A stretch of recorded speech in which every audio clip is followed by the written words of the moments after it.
Hello friends.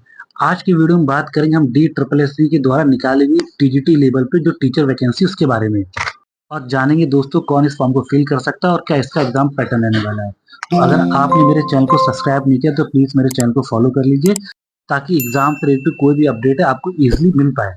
चलिए दोस्तों बात करते हैं वैकेंसी के ऊपर। तो हाल ही में डी ट्रिपल एस बी ने 5,000 से ऊपर टीजीटी लेवल की वैकेंसी का नोटिफिकेशन को जारी किया। जो ये टीचर वैकेंसी वो 6 से लेकर 10 तक के टीचरों की वैकेंसी आप यहाँ देख भी सकते हैं। अलग अलग सब्जेक्ट के टीचर की वैकेंसी का रिलीज किया है। तो अगर आप वैकेंसी की बात की जाए वो मैं आपको बता ही चुका हूँ 5,000 से ज़्यादा है। और जो आपका फॉर्म है वो ऑलरेडी फिल होना स्टार्ट हो चुका है। जो आपका फॉर्म है वो स्टार्ट हुआ था 9 तारीख से फिल होना। और जो उसकी लास्ट डेट वो आपकी रहने वाली है 7 नवंबर। यानी इस बीच आप इस फॉर्म को भर सकते हैं। आप लोग यहाँ देख भी सकते हैं इन्होंने हर टीजीटी में जितनी पोस्ट आई हैं उस सब के रिलेटेड जितनी वैकेंसी है वहाँ पे डिटेल में दे रखा है। यहाँ देखिए जनरल में वैकेंसी, ओबीसी, एससी, एसटी हर कैटेगरी में वैकेंसी को मेंशन किया है हर पोस्ट के अकॉर्डिंग। अगर मैं बताऊं इस फॉर्म को कहाँ से फिल करना है तो यहाँ देखिए इन्होंने वेबसाइट को मेंशन किया है कि इस वेबसाइट पे D triple S P online dot N I C dot in पे जाके आप इस फॉर्म को फिल कर सकते हैं। चलिए दोस्तों क्वालिफिकेशन पे बात करते हैं कि क्या क्वालिफिकेशन रहनी चाहिए इन पोस्टों को फिल करने के लिए। सपोज जैसे बात करता हूँ मैथ के लिए।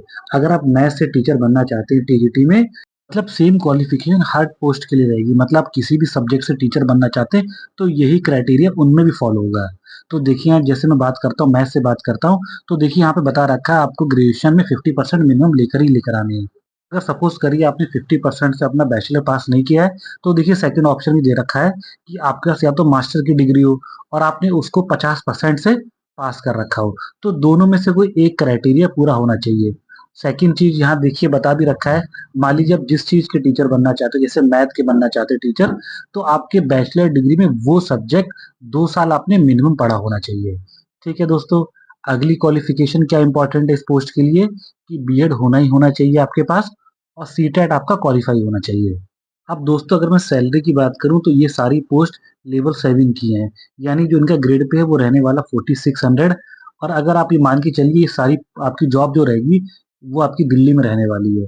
तो आप ये मान के चलिए आपकी स्टार्टिंग जो सैलरी रहेगी वो आपकी 85,000 प्लस ही आपकी सैलरी बनने वाली है। स्टार्टिंग आपकी सैलरी। अगर मैं एज लिमिट की बात करूं तो देखिए इन्होंने बता रखा जो आपकी एज लिमिट होनी चाहिए वो 30 साल से ज्यादा नहीं होनी चाहिए। बाकी दोस्तों आपको एज में भी कुछ छूट मिलेगी यहाँ पे वो आप इसको चेक कर सकते हैं फिल करने से पहले। जैसे आप किसी कैटेगरी से बिलोंग कर रहे हैं तो वहाँ पे कुछ एज लिमिट में छूट मिलेगी। या फिर आप पहले से कहीं सरकारी जॉब कर रहे हैं तो वहाँ भी आपको कुछ छूट मिलेगी। तो आप इस सर्कुलर को अच्छे से चेक कर लें भरने से पहले। चलिए दोस्तों मैं एग्जाम पे बात करूँ तो आप देख सकते हैं यहाँ पे जो आपका एग्जाम रहने वाला है यहाँ पे 200 क्वेश्चन आपके रहेंगे। और जो आपको टाइम मिलेगा यहाँ पे वो मिलेगा आपको 2 घंटे का। तो यहाँ पे आपके देखिए एग्जाम के 2 सेक्शन बना के रखे हैं, सेक्शन 1, सेक्शन ए और सेक्शन बी। सेक्शन ए भी आपका 100 मार्क्स का और सेक्शन बी भी 100 मार्क्स का है। जो सेक्शन ए में रहेगा वो आपके देखिए अभी 5 सब्जेक्ट रहने वाले हैं। जीके रहेगा, रीजनिंग रहेगा, मैथ, लैंग्वेज जैसे इंग्लिश, हिंदी। और जो सेक्शन बी रहेगा उसमें मान लीजिए जिस पोस्ट से आप टीचर बनना चाहते हैं उससे रिलेटेड ही आपके क्वेश्चन आएंगे 100 क्वेश्चन। तो दोस्तों जिन्होंने इस फॉर्म को अब तक फिल नहीं किया वो जल्दी जाके इस फॉर्म को फिल कर लें। और इस तरह की और जानकारी के लिए बने रहे हमारे साथ हमारे चैनल में। मिलते हैं दोस्तों आपसे नेक्स्ट वीडियो में। धन्यवाद।